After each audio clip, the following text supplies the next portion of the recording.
Can you not hear us? Okay, roll call. Anita, can you hear me? I can hear you. Frank, can you hear me? Yes. Okay, cool. Mary, can you hear me? Okay, so Stephen, can you send Mary down and let her, because she can't hear us. So I don't know if we're live right now. I think we are. It says live. Are we live? Yeah, but it's been saying that for the last 15 minutes. Let's see. We kicked Mary out. Frank, I'm so glad to see you. Yeah, it's been what, 12 hours or? I know. It's been a couple of days. Are you snowed in over there? Well, we're not snowed in, but we still got about 2.5 feet. I've been shoveling all morning, so. Wait, have you been shoveling snow or something else? Shoveling snow. Okay. So, Stephen, if you could just let us know if we're live, that would be great, because I don't want to start asking Frank some questions if we're not live. Just in the in our little chat right there, just let me know that we're live if we are live. I'm going to assume we're live, but I don't want to assume we're live. So let's see. We want to have our entrance to be able to say that we're on Taco Tuesday with an amazing guest. Yes, we are live. Awesome. Hey, I want to welcome everybody to Taco Tuesday. My name is Lynda. I'm your host, and here I have Anita Myers as one of our co-hosts, and Mary Ziola-Vega is having some technical difficulties. She's here somewhere, so we're just going to wait till she pops in. She'll pop in when she does. But I'm super excited to introduce to you one of my dear friends, Frank Shankwitz. Frank is the creator and the co-founder of the Make-A-Wish Foundation. They have granted wishes for more than 450,000 children. And today we're going to hear the story about how the Make-A-Wish Foundation got started. And then I'm really excited to introduce what's going on next, because a movie has been made about Frank's life called Wishman Movie, and I'm one of the executive producers in the film, which is super duper exciting. And Frank is just such a kind, generous, giving, caring man, which you'll hear through his story. And when I met him in person, I was actually scared to meet him because he has such big stature, you know? And one thing that Frank taught me that he doesn't even know is the day that I met him, he taught me that I'm no different than other people, and that it doesn't matter who we are and what we're doing, is that we're all human beings and we all have an opportunity. Everyone can be a hero, right, Frank? Exactly. That's my tagline. Exactly. That's why I knew it. So that's why I said it. So Frank, welcome to the show. And before we get started, Frank, I want Anita, like if you have any question that you want to start us off with today with Frank, because he is going to tell the story about how Make-A-Wish was founded, which is the story of the movie also. And just wanted, are there any burning questions you want to ask before Frank gets started? I guess if I can ask right now, I'm really curious when it comes to anyone that ends up creating the type of this is a career in a way, but this is you're a dream creator. You bring dreams for people, and I'm just curious to know when you, like, it's almost like the story before, the moment before. What was maybe an influencing moment in your life that made you decide to do something like this? Well, it all started out as a very young child, a single mother, divorced mother. Very traumatic childhood. She divorced my father when I was 2 years old, left, never knew where. From 2 years old to 5 years old, very happy childhood with my father, living with my grandparents, my aunts, uncles, cousins, just nothing but laughter, fun, family dinners, everything. At 5 years old, she kidnapped me off a kindergarten playground and said, "We're going to Arizona." And we didn't quite have geography yet in kindergarten, so I had no idea where Arizona was. And she ended up taking me first to Michigan, where we ended up for 5 years. It was just, where was food? Where was clothing? Where was shelter? The first summer we lived in a tent in a state park. When the snows came, she found an old abandoned farmhouse. And we did that for 5 years. The poor people. Oh, wow. We were poorer than the poor people. But I learned during that from age 5 to 10 how to survive because she was gone most of the time. I just had to figure out things for myself. But 10 years old, we did make that journey to Arizona. And my father's looking for us this whole time. Made that journey to Arizona. It took about 6 weeks because old Route 66, no interstates or anything. She had enough money for gas for a couple days. Then we had to stop. She'd get to work for 2 or 3 days as a waitress, move on again. And ended up in a little town called Seligman, Arizona on old Route 66. I don't know if you ever saw the Disney animated movie Cars. Yes. Yeah. Yep. Radiator Springs is Seligman, Arizona. That's what it was. Radiator Springs was patterned after Seligman, Arizona. Really? Oh, I didn't Approximately know 500 that. people were predominantly Mexican Indian. It was a railroad town, a ranching town. It was division point for the Santa Fe Railroad, also the stockyards there for cattle going east or west. But, and the rancher took us in, and for the next 6 weeks, we lived on a floor. Our bed was on the kitchen floor. Oh, wow. But during that time, I was 10 years old. I got my first full-time job as a dishwasher. And while I was doing that, there was a gentleman across the street, a Mexican gentleman, that building something. And I was curious, and I finally went over and said, "What are you doing?" And he said, "I'm building something that's going to be iconic someday." And he said, "What's your name?" And I said, "Frank." And he said, "No, from now on, you're Pancho," which means Frank in Spanish. Right, And I said, right. "What's your name?" And he said, "Well, my name is Juan, but people in town called me Juan." And I started laughing. And this was this gentleman's character. I mean, just always so full of fun and that. But what Juan taught me, he became my father figure, my mentor for the next several years. And he taught me everything. He taught me, because he said, "Grab a hammer." And I didn't have any father figure to show me any of these type skills. So he taught me the carpentry, how that. Music, sports, everything else. But the biggest thing he taught me was a work ethic, integrity, and character. And he said, especially character and integrity, those two things can't be inherited. Those are developed, and they're developed by the people you surround yourself with. Now, this is in the 1950s. Just remember this. But the biggest thing he taught me was, "Frank, when you can, give back." And I said, "Juan, what do you mean give back? People in town are taking care of us. They're bringing us beans and tortillas. They're feeding us." And he said, "You don't have to have money to give back, Frank. All you need is to give back your time." And he gave an example. Look at Mrs. Sanchez, the widow Sanchez. She's always bringing your mom beans and tortillas, helping you out. But look at her yard. It's a mess. You're big enough to go over there and weed that and clean all of that up. Look at Mr. Ortega. They got an old boxcar, a wrecked boxcar from the Santa Fe line. They brought it into town. They're trying to paint it and scrape it. And that's going to be their family home, this old boxcar. That's how poor this town was. You're big enough, you can go over and help paint and scrape and sand. So I learned that lesson very early. And a little more to your question, when I started 7th grade, and we got an old travel trailer during this time that was parked on a dirt street behind the hotel and our motel. And we had water, but we didn't have bathroom, we didn't have a shower, didn't have a heater. It was just actually kind of a place to keep out of the snow and cold at that. But I came home and this trailer is being hooked up to a pickup. And I asked my mother, "What's going on?" And she said, "I can't afford you anymore. I'm leaving. Oh, no. I'm moving to a town called Prescott." And she said, "You make more money than I do." I was making a whole $26 a week washing dishes. "You make more money than I do, and you just need to take care of yourself." Now, this would be traumatic for any kid. I'm sure it was.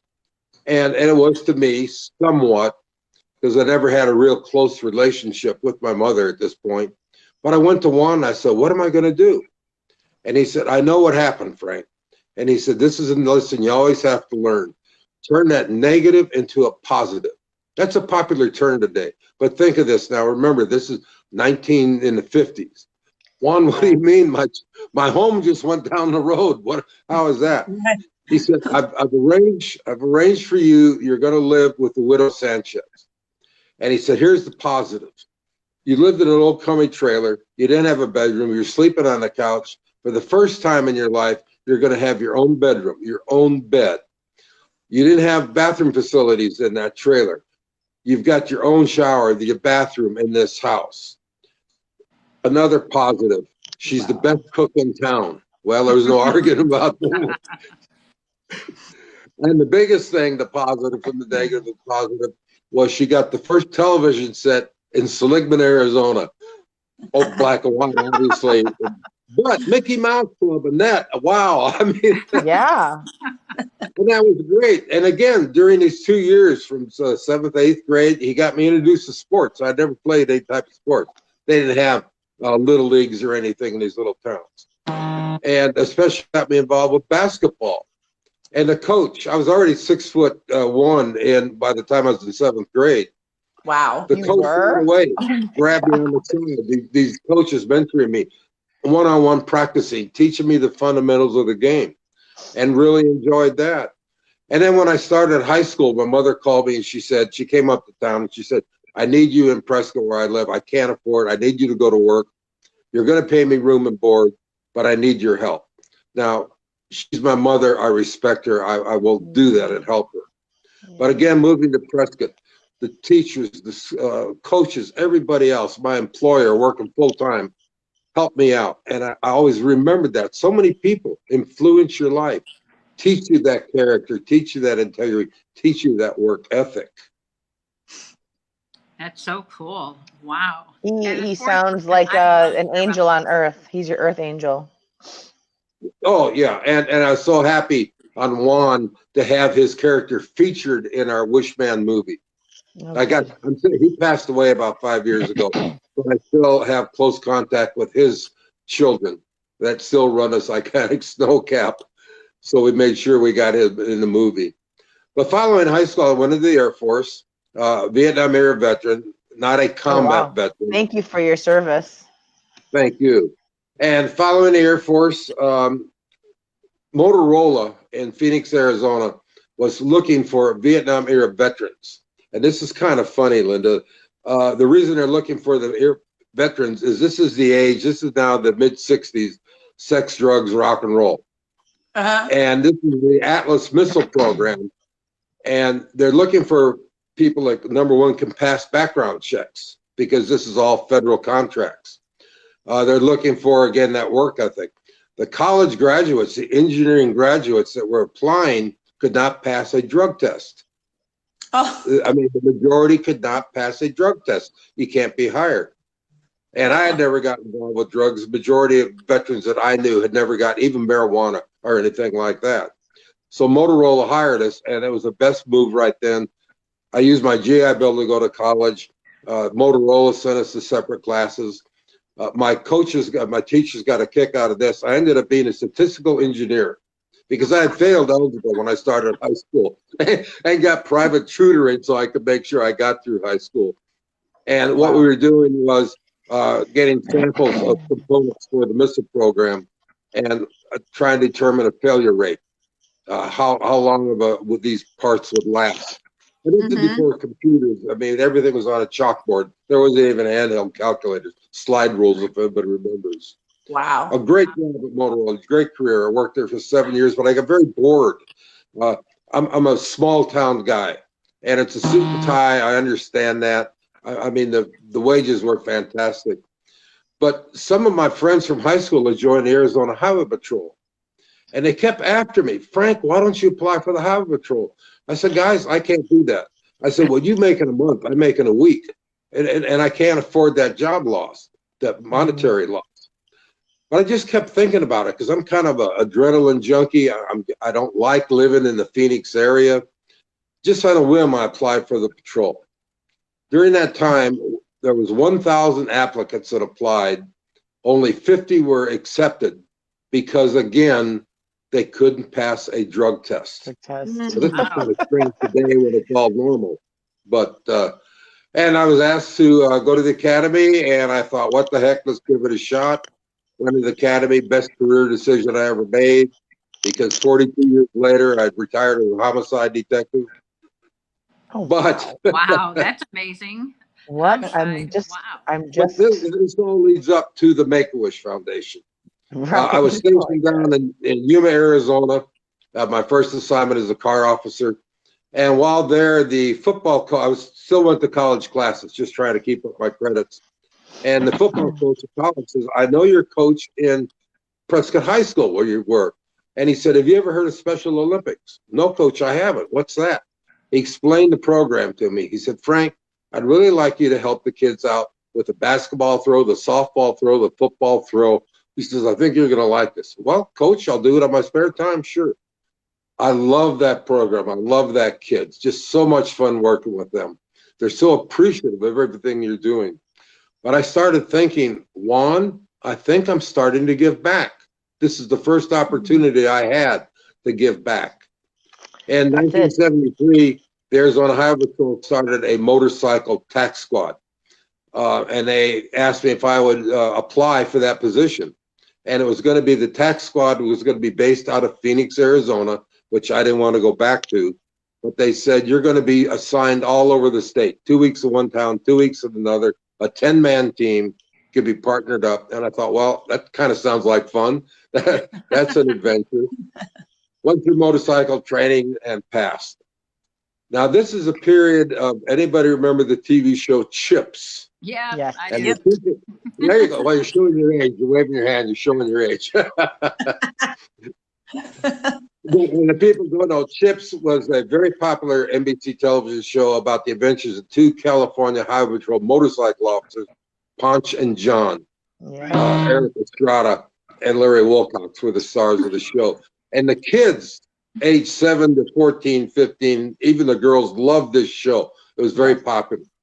Now we start going in on our 2-man team, these little towns all over Arizona, and all of a sudden the kids are yelling, hey, Ponch, hey, John, hey, Chips. And we thought, wow, that's kind of funny. Instead of the kids kind of hiding when they see police, now they're waving at us. They're coming forward. So I asked the commanders, I said, well, we have a little bit off time. Can we go to the grade schools and talk about bicycle safety to these kids? I thought it would be good PR. And they gave me permission. Well, the kids could care less about bicycle safety. They just wanted to crawl all over the motorcycles, but that was fun. It was great PR. Now, when we started this program, we went, in fact, we trained with California Highway Patrol initially up in Sacramento, California. Our equipment was identical, meaning the motorcycles. Our uniforms were identical, except ours said Arizona, obviously. And this is a key thing. And in 1978, we were on a Parker, Arizona during Easter break. It's on the Colorado River on the border. Little town of Parker, 2,000 people grows to over 85,000 people because of the college kids coming from all over the Southwest, especially California. Again, it's sex, drugs, rock and roll. So many drunk drivers, deaths, everything else, suicides, ODs. And I was involved with a high-speed chase with a drunk driver, 80 miles an hour in a 25 zone, through a whole series of twists and curves right by the river. Another drunk driver pulled right in front of me, hit him broadside at 80. Oh my I was gosh. told the crash was spectacular because I don't recall any of that. And I learned all of this later on. I was pronounced dead at the scene. Oh my partner tried to revive me. He could not do it. He called in. What's our code? 963A, officer killed in the line of duty. Oh my gosh. Every police officer I've ever worked with, including myself, we believe in a higher being. I've never worked with an officer that does not believe in some type of higher being, whatever the faith might be. And sometimes God sends down an angel, your guardian angel, which I believe in my particular faith, in a different form. And in this form, the guardian angel was an off-duty emergency room nurse that stopped at the scene, identified herself, and she said, I'm going to perform CPR. I'm going to bring him back. My partner said he's dead. We have no pulse. She didn't listen to him, thank God. And for the next minutes, performed CPR and obviously brought me back to life. Wow. And when I'm going to counseling later and talking to doctors, to be a police officer, you got to have a little bit of humor in everything that happens, including getting killed. But talking to the counselors later, and they said, what do you recall about this? He said, number one, did you experience the tunnel? And explain the tunnel to me. And when people die, and this happens a lot of emergency rooms, obviously, as your life goes away, this little light closes like at the end of a tunnel, and it goes out. You're dead. as you're coming back to life, this little light starts opening and opening, and your senses come back. And I said, I experienced that. And he said, what were the senses? What do you recall? And I said, well, I recall a sense of hearing. He said, I heard sirens. I heard, she's brought him back. He's alive. He's alive. I'm hearing all this other commotion. What are they talking about? The sense of smell, some very sweet type odor, which I learned later was perfume. The sense of touch, something is tinkling my face. Something is on my lips. The sense of sight. I open my eyes and here's this beautiful blonde with a lip lock on me. If this is heaven, this is okay. I'm fine with this. But all of this leads up to, it took over 6 weeks to recover from this accident.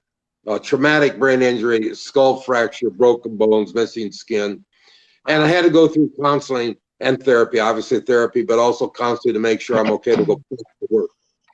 And just as the last session with the counselor, she said, Frank, you know, God spared you for a reason.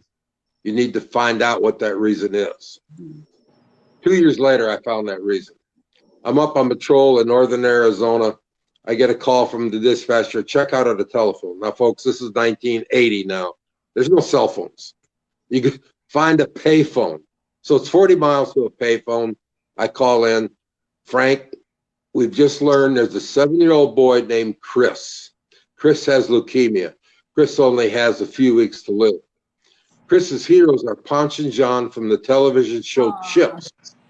And he told his mother when he grows up, he wants to be a highway patrol motorcycle officer, just like his heroes. Oh, wow. The department, his family has called and asked, is there any way he could meet one of the highway patrol motorcycle officers? Is there any way if we could get him doctor's permission from his hospital to your headquarters building in Phoenix? Well, our commanders went all out on this. They said, Frank, we want you to be the officer that he meets. We're going to pick him up on our state police helicopter, fly him to our headquarters building, and you need to get to Phoenix as quick as you can, and we're going to coordinate it. Whereas the helicopter's coming in from the approach to the landing zone, you're going to be pulling up in the motorcycle so he can see that motorcycle. Oh, my God. Now, I had no idea what to expect. I had not met this little boy. I know he's terminal. I know he's just coming off IVs. The helicopter lands. I expect the paramedics to help him out of the helicopter, maybe in a wheelchair. I have no idea what.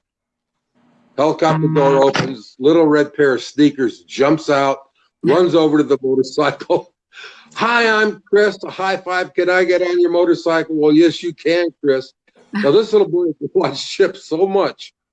And I remember our equipment is identical. This is the red lights. Can I turn it on? This is the siren. These are this. What's in your saddlebag is the same as Punch. He is laughing and giggling. And I look at his mother, and she's crying. Aww. I mean, big tears. Why? I don't understand this. And then it dawned on me, she has her 7-year-old back. He's running and playing and having fun like a typical 7-year-old. Wow, that's great. Now, we're allowed to take the kids on a motorcycle rides in the parking lots in those years. I said, Chris, let's go for a ride the motorcycle. He got very nervous. No. Well, okay, Chris, but you just rode the helicopter. Helicopters have doors. He was very firm on that. We found out doors were very important to Chris. So just then, one of the squad cars came up, and Sergeant driving. I said, do you want to help drive the squad car? Well, yes, I do, because it had doors. Jumps on the sergeant's lap, going around the parking lot, red lights and siren, and he's chewing bubble gum. And he blows this big, giant bubble. And I looked at his mother, who is now laughing, and I said, there's our little bubblegum trooper. Well, she wrote a book titled The Little Bubblegum Trooper, which I think is still available on Amazon today. I'm not sure. It is. It is. Is it Yes. really? Yeah. Yeah. I'll have to That's look that up. wonderful. Yeah, Chris went on that day to become the first and only honorary highway patrol officer in the history of the Arizona Highway Patrol. Wow. Complete with a badge that was signed to him, his certificate. Oh my his certificate, gosh. his smoky hat. And he got to go home then. His doctor is with him. And his doctor told his mother, I don't understand what's going on. His vitals are so good. Let's let him go home to his comfort zone.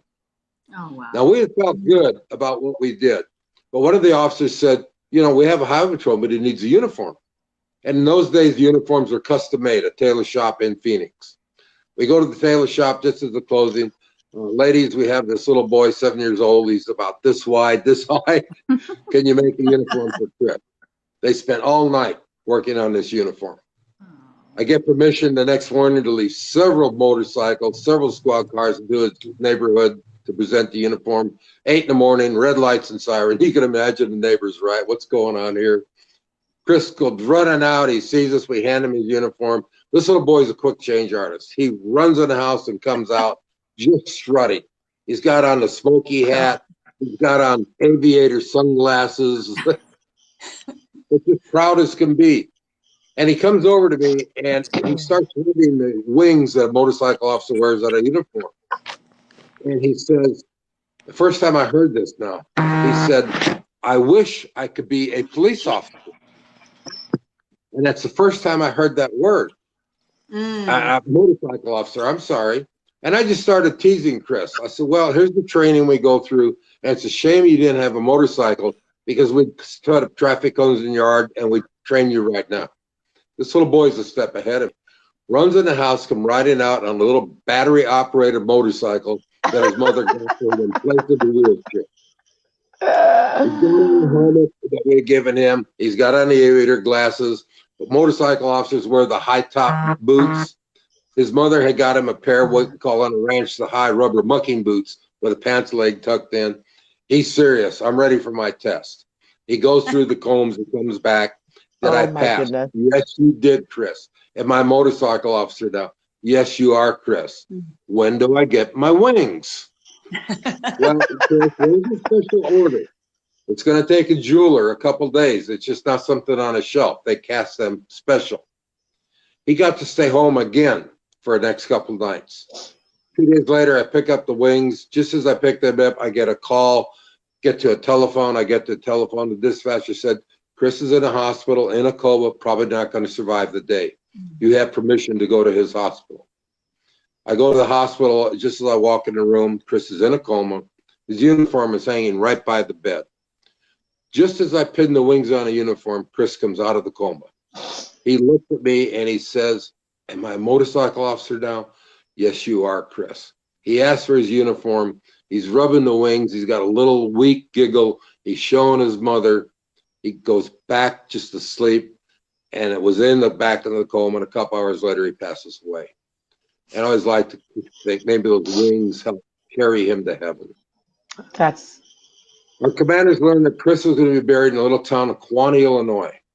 They called me in the office, and he said, I want you and your partner to go back to Kewanee, Illinois, and give this boy a full police funeral. We have lost a fellow officer. Oh, wow. He said the only issue is I can't authorize vacation time. I mean, I can't authorize official duty time. You're going to have to take your own vacation time. You're going to have to cover your own expenses. And we thought, oops. He said, but we've already started a drive. And this is in the papers right now, what they've done. Money is coming in to cover both of your expenses for everything. Of course, we'll do that. Now, the TV is picking us up. The press is picking us up in the Phoenix area. It's being now going to Chicago area, the TV station. As we land in Chicago, we're met by the press and also Chicago PD, wanting to know what we're doing for this little boy. We're starting to get all this coverage, and I'm recognizing, wow, people really care about this. Yeah. We're little humor. We're driving now to in a private car. It's about 180 miles to the town of Kewanee. We're driving there. We're in full police formal motorcycle uniforms. Illinois State Police stops us. This is the old day of 55 miles an hour. And I thought, I'm only going 55. I'm not being a hypocrite here.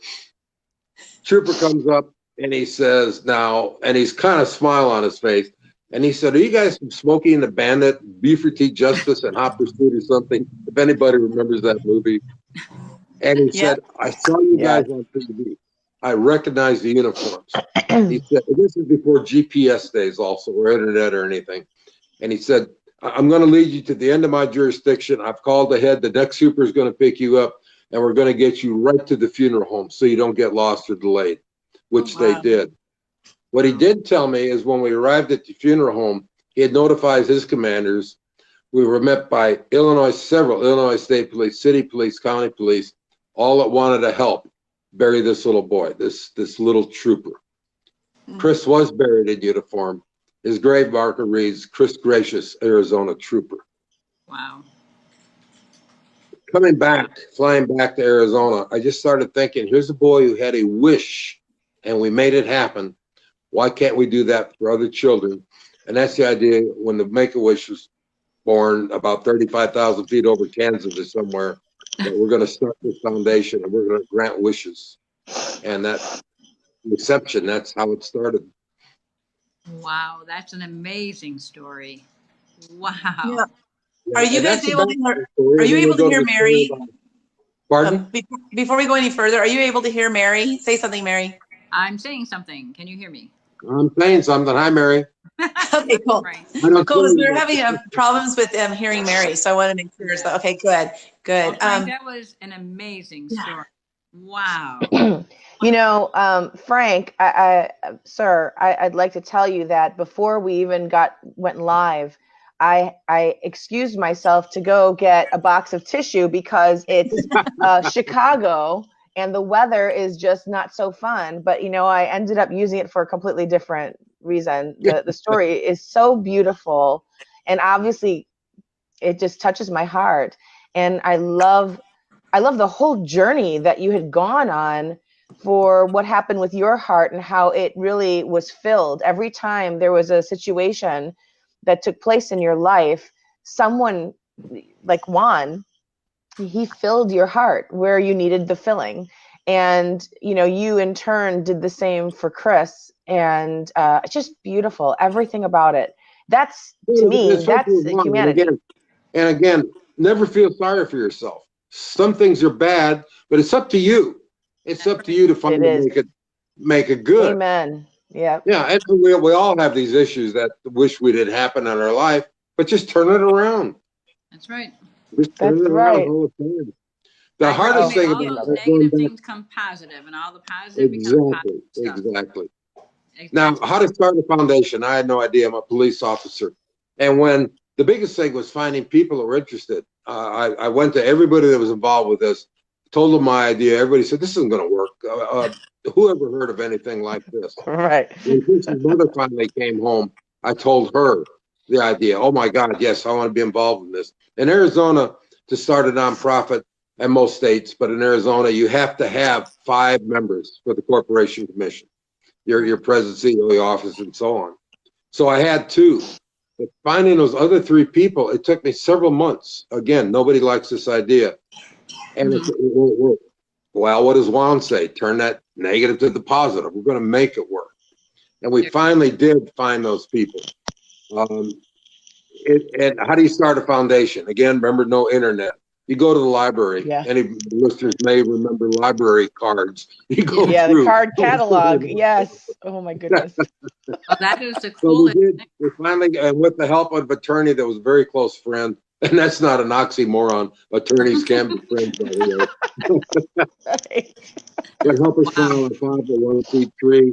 Now, Chris passed away in the 1st of May in 1980. By November of 1980, we became official. And in March of 1981, we granted our first official wish. A little boy, 7 years old, little Mexican boy, Frank Bopsy Salazar. Now and again, we didn't have much money in the account. And I love the story of Bopsy. Do I have time to tell us? Sure, let's hear it. You do. Yeah. Okay. So I'm the first president and CEO, and we established what the wish criteria is going to be. A child gets 1 wish. He's going to either meet somebody, be somebody, see something, or have something.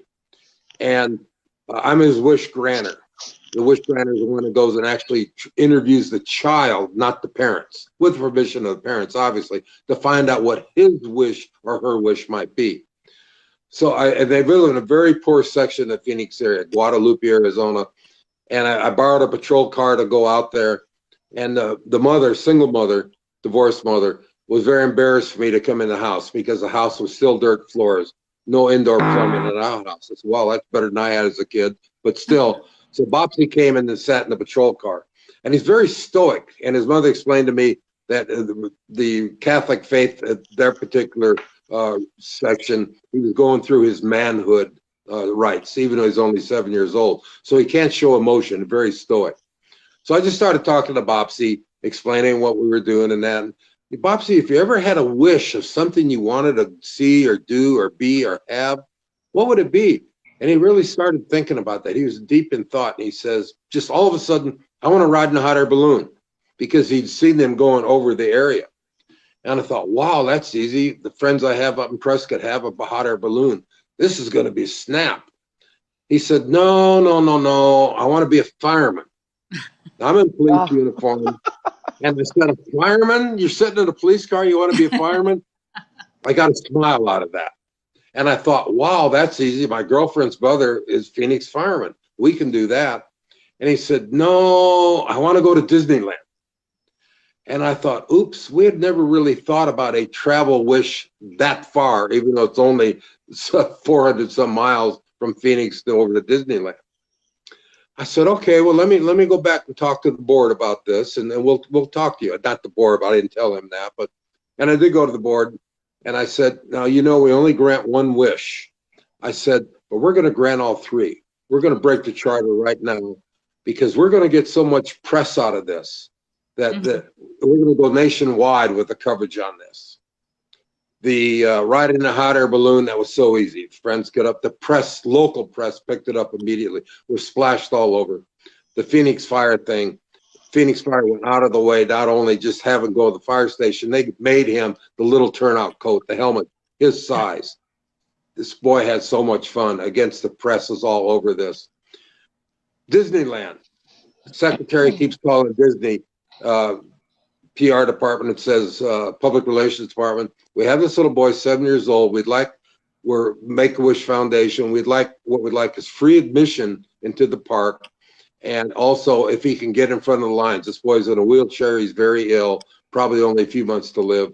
They kept hanging up on her. Oh my gosh. She said, I don't know what to do. And I said, well, I understand. They don't know who we are. And we learned later that Disney people get these requests all the time from people that are not legitimate. I said, well, let me call. Give me the number. Let me call. I call, and I get the secretary for the director of public relations. And I said, who is this? I said, this is Officer Frank Shankwitz, Arizona Highway Patrol. And she said, what is your business? I said, I have a warrant for one of your people. I guess that made her loosen up, huh? This is called creative thinking. To talk to immediately. But I got the gentleman on the phone, and I said, I just lied to you. I said, here's my name, here's my badge number, here's my supervisor's name and his phone number. All you have to do is call, and I will be terminated immediately. Will you please listen to my story? Thank God he listened to my story.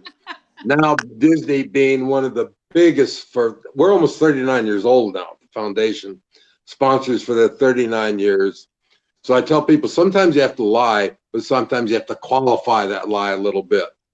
But because of Disney, we got nationwide coverage. Dateline, 60 Minutes, all of these, Good Morning America is covering this whole Bopsy story. And because of Bopsy, he's what really opened up the Make-A-Wish Foundation to where now we're 63 chapters in the United States, 36 international chapters, 5 continents. And we have granted now over 500,000 wishes, all because of a little boy that wanted to be a highway patrol motorcycle officer. Oh my gosh, that's beautiful. Give me goosebumps in every story. And the thing is, I don't want you to stop. I want another story. These are great, amazing stories. So I have a question. I have a follow-up question with what you said with Bopsy, because you mentioned that you granted 3 wishes. Was that a one-time only situation that you granted, or is this something where going forward it's just one wish, or a case-by-case situation? How do you handle? No, that was a decision I made. I was the first president and CEO, and I made that decision, and thank God the board backed me on it. And that was a one-time thing. Right. Yeah. We don't do it. But we broke that charter because I knew we were going to get the press. Wow. It was very creative, and what a wonderful thing for him to experience, and what a wonderful thing you're doing. And I am so how quickly did it take to grow your it was first one or two people to grow it to where it is now. I mean, it's 30. What you said, 39 years? We're coming up on 39 years in April. Yes. Yeah. Frank, out of all the people that, Frank, out of all the kids that you've helped and all the people you've helped, is there one special one? I know the Boxy would be really special. But is there one special one that you were like, wow, this is the coolest one? Is there one like that at all? Well, out of 500,000, it's hard. I'm sure. And if I can move forward to the movie, Yeah. I can tell you about A Wish, because it's still so emotional to me. Great. And this will answer your question. Well, let's go back a little bit. It took 3 years, because we're getting so much press, that we started getting calls from different states. How do I get a chapter in our state? They called it a franchise, but no, a chapter. Mm-hmm. And I also made the decision at that point, we need to start hiring professionals in the nonprofit world. I'm a police officer. I'm going to brag. I was an excellent police officer, but I don't know how to run the nonprofit. We have to hire people smarter than us. So our board made the decision, because we never took a salary. Let's hire the professional in this, which was the greatest decision of the board that made the foundation grow and grow what it is today. Mm-hmm. But going to this back, we just recently completing filming, well, actually 2017 for the final filming, Wish Man, the movie, which kind of the story I just told you about. It's a period piece from 1950 to 1980. The character that Juan, everybody that's involved with me that helped me out, how we met Chris and start the foundation. And I was hired as the consulting producer, tech advisor, location scout for this production. Mm-hmm. And we filmed it starting in September of 2017 in Prescott, Arizona, Yavapai County, in this little town of Seligman.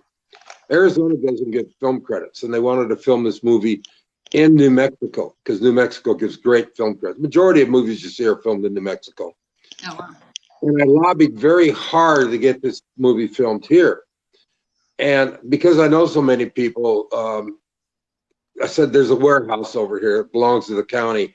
Listen, I'd like to use this warehouse, but I need you guys to get the plumbing in, water, electricity, air conditioning, everything else. We're not going to pay you for it, and let us use that for a studio. Okay, Frank, we'll do that. Bars, locations, all of this, it would cost them over $1 million for location costs, came free. So they agreed to film in here. And I'm mentioning that because now we're here for over a month and a half between set design and everything else. We've got about 50 people here that are infusing everything back into the community, all of these dollars, to business people that I grew up with that helped me and coaches and so on as a kid. Now I'm giving back to the community. But one of the fun jobs, it's not fun if you've ever been on a movie set, it's the most boring thing in the world, 16-hour days, you sit there. And I work with the script supervisor. I usually was the first one to show up in the morning with her. And the script supervisor and I, we go for the screenplay for the day. We go through the settings. We go through the dialogue. We make sure everything is for period piece in there, the costumes, everything we're going to do. Beautiful girl named Kennedy Del Toro. And she knew who I was. She knew what the movie was about. We got along fine. The third day into it, she's there. I come in there. Good morning, Kennedy. She starts getting tears in her eyes. She hugs me, and she's now crying. Kennedy, what's wrong? What did I do? And I still get a little choked up on this. She said, I'm a wish child. Mm. Oh. Yeah, I'm sorry. I get a little choked up on it. No, you don't apologize. My gosh. Oh, my goodness. She was 11 years old. She had a life-threatening condition. I believe it was a brain tumor, as I recall. And Make-A-Wish came with her. She's Artesia, New Mexico. The New Mexico chapter said, Kennedy, what would your wish be? And she said, I want to be a script supervisor in the movies. Now, who knows about this? Oh, my gosh. An actress and whatever. Who knows about a script supervisor, which is a very important job on the set. Yes. And, well, okay, and they were going to set up the wish, but it's too ill. She cannot go. Well, by the time she turned 16 or 17, she goes into remission. Now, the chapter doesn't forget about this. Kennedy, you're well enough to go. Well, the family, we're going to send you to film school in Las Vegas, Nevada. She gets to go. During film school, a director from the Hollywood era is teaching one of the classes and really took a shine to her because she's so bright in what she's doing. And he said, at the end of this, for the summer, would you come and be an intern on the sets, 2 movies that I'm working on? Well, of course she did. She loved it. Oh, wow. During the filming of one of the movies, the regular script supervisor for 2 days in a row didn't show up. And Kennedy has enough knowledge to handle this.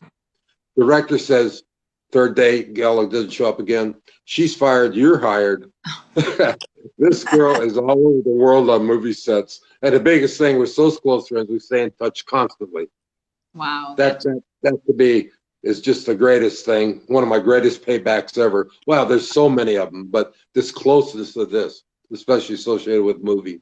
That is so wonderful. Wow. Yeah. Well, let's talk about the movie, and there's some big news about it, coming out, and do you have any idea what the distribution is going to be like, how many theaters it's going to be in, and where it's going to be? Do you have any of that information yet? I haven't heard of it. And I still got tears in my eyes, excuse me, thinking about Kennedy. We were in the City Gala recently in Hollywood, the red carpet thing. Lynda, thank you for the interview. You're so easy to interview on the red carpet. And what a chaos on the red carpet.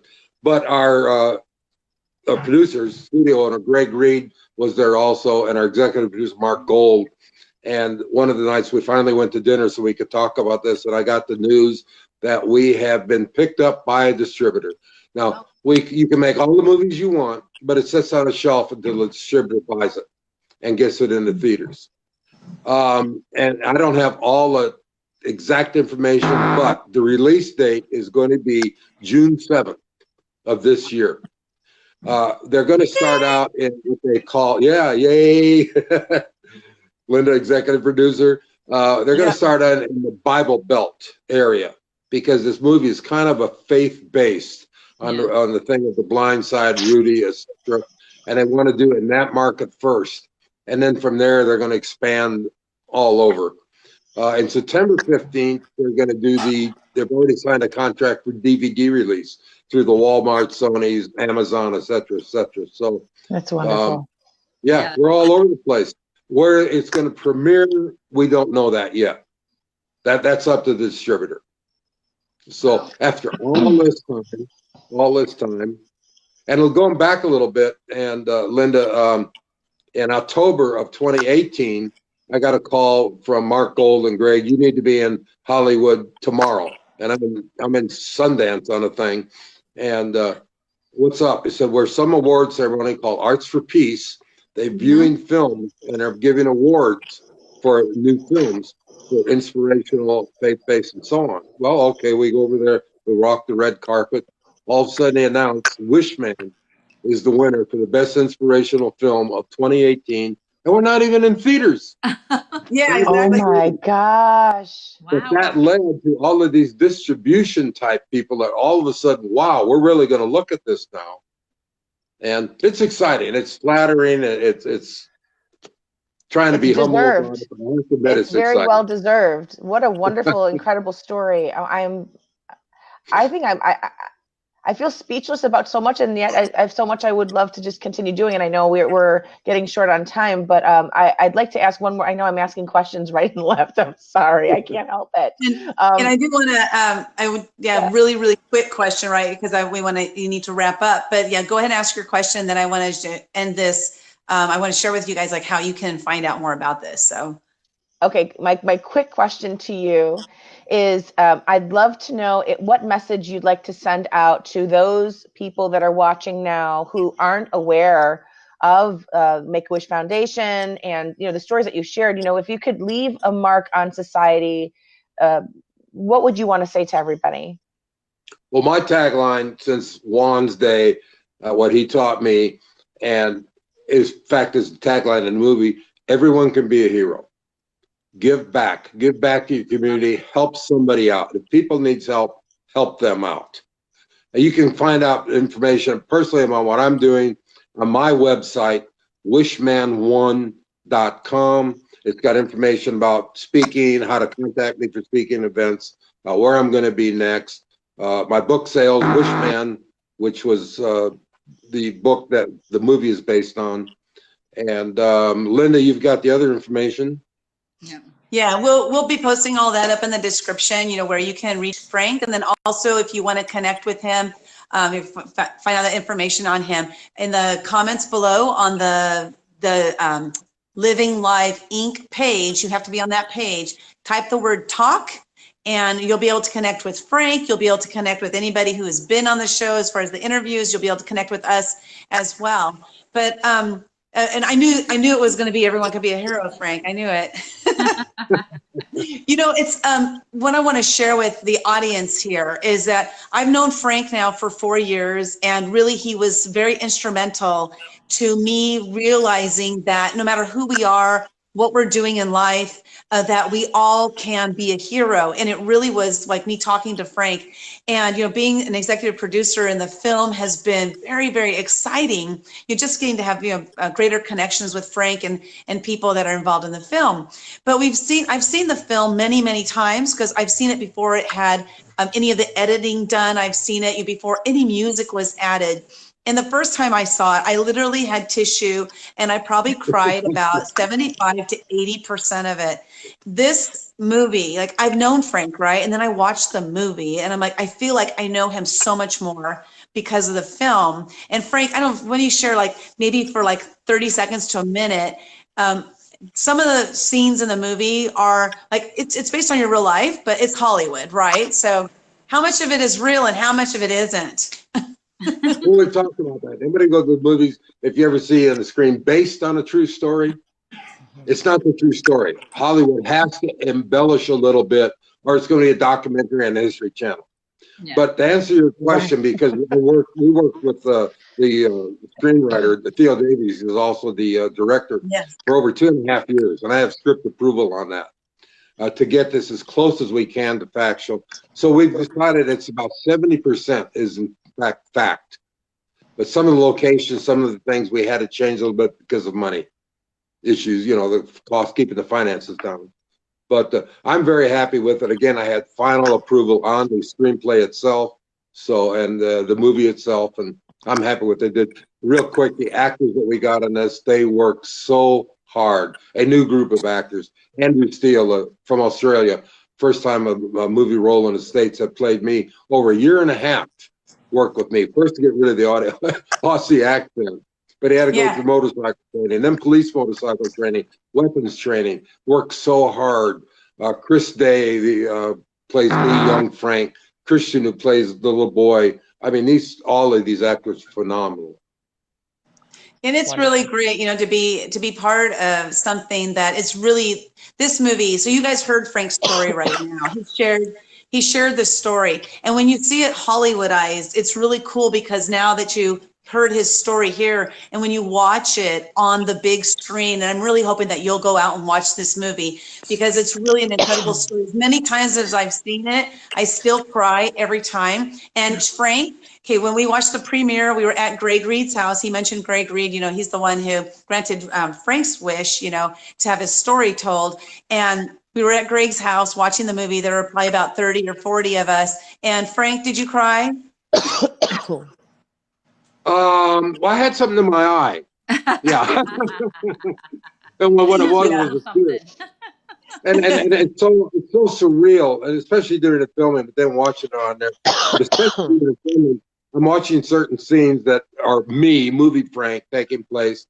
And all of a sudden I stop and take back, wow, that happened to me. And especially the death scene where I'm killed, every time that gets it. And then the final time interacting with the movie name is Michael, the little boy with his wish.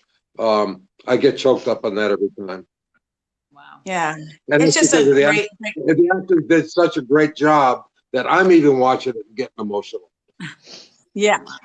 It really is great, you guys. So, Frank, I want to thank you so much for being here. I want to respect your time. It's 1 o'clock Pacific time. And I'm so glad you were able to come on and share with us. And, I look forward to seeing you again really soon. I'll see you in March 11th. And it's just, he's an incredible man, you guys, and he's living the life. Like this is him. This is who he is. Who you met today right now is the person he really is. And he's just really changed so many people's lives, families and, the kids, who they've granted the wishes for. But, thank you so much again, Frank and Mary and Anita. Thank you, Frank. Well, thank you, lady. I really appreciate it. And living the life. Thank you for all that you've done, Frank. Thank you so much. Thank you, guys. Bye-bye now. Thank you. Bye. All right, take care.